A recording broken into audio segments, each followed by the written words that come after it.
all of this, you have to pass through Ondo State. The only place you go through without passing through Ondo State, and that one is even optional, perhaps it's Ogun. Don't you feel Dangote might have foresee that some of the seaports in Nigeria are having some challenges? According to report, we read that the seaport in Ilaje is around about 16.5 meter compared to that of Lagos, 13.5 meter.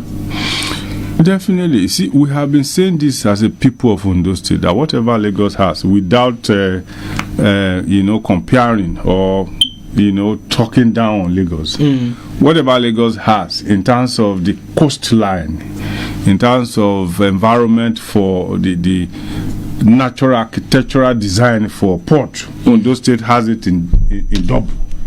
Let me put it practically. In double in what way? Just like you have the length of Lagos or Benin Express.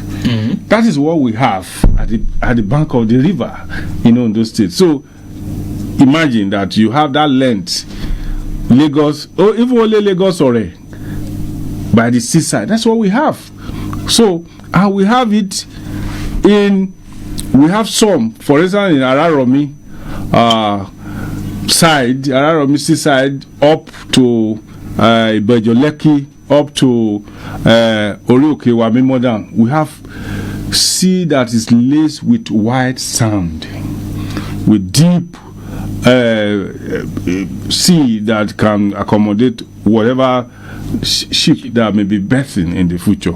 Then after that, you now have where you have Ayetoro, you have Awoye, you have all the communities along this where you have sea that is laid with mud.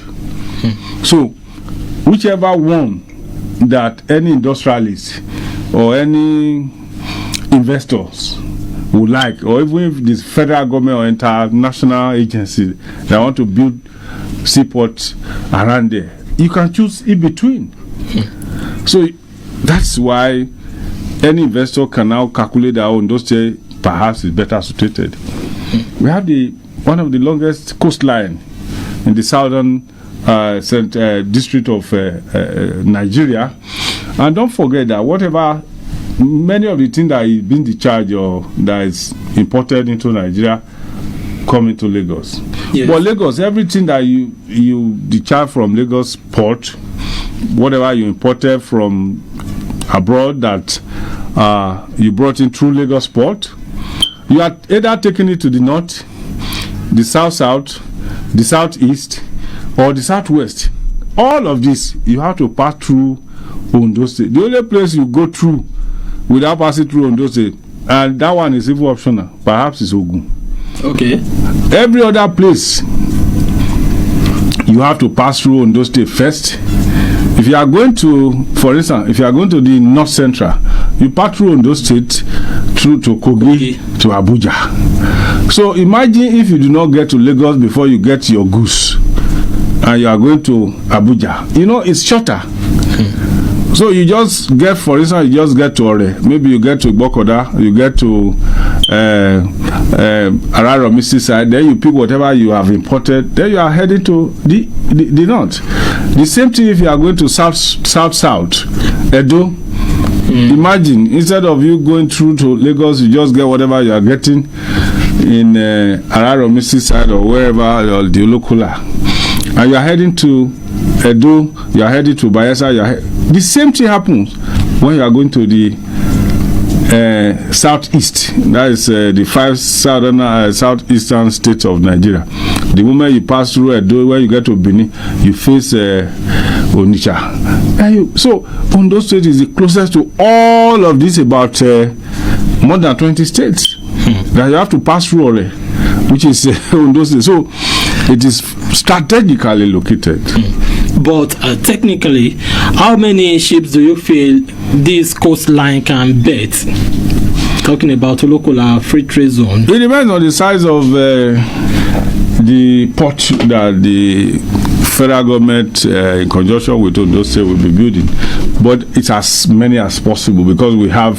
Is it in conjunction with the federal government or Dangote and Ondo State? Maybe Ogun State also?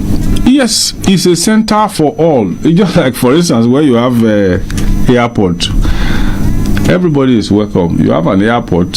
Those who want to have airline, they will land in your airport. Those who want to build other facilities, so the federal government, don't forget that Ondo State already has a license to build a refinery. Those who want to have license, federal government can come and say, oh, we are having our seaport here. So it's a whole lot of opportunity. At the moment you have that, Dangote will be building some power. It will be generating power to supply to other. So it's one stop for all investors. It will be generating, it will be gas, a whole lot of. There will be pipeline distribution, to power generation, cement production, gas everything that you can, and industrial manufacturing. Anything that you can think about. We are just being gifted with that coastline, and it's here with us, and the time has come for us to develop.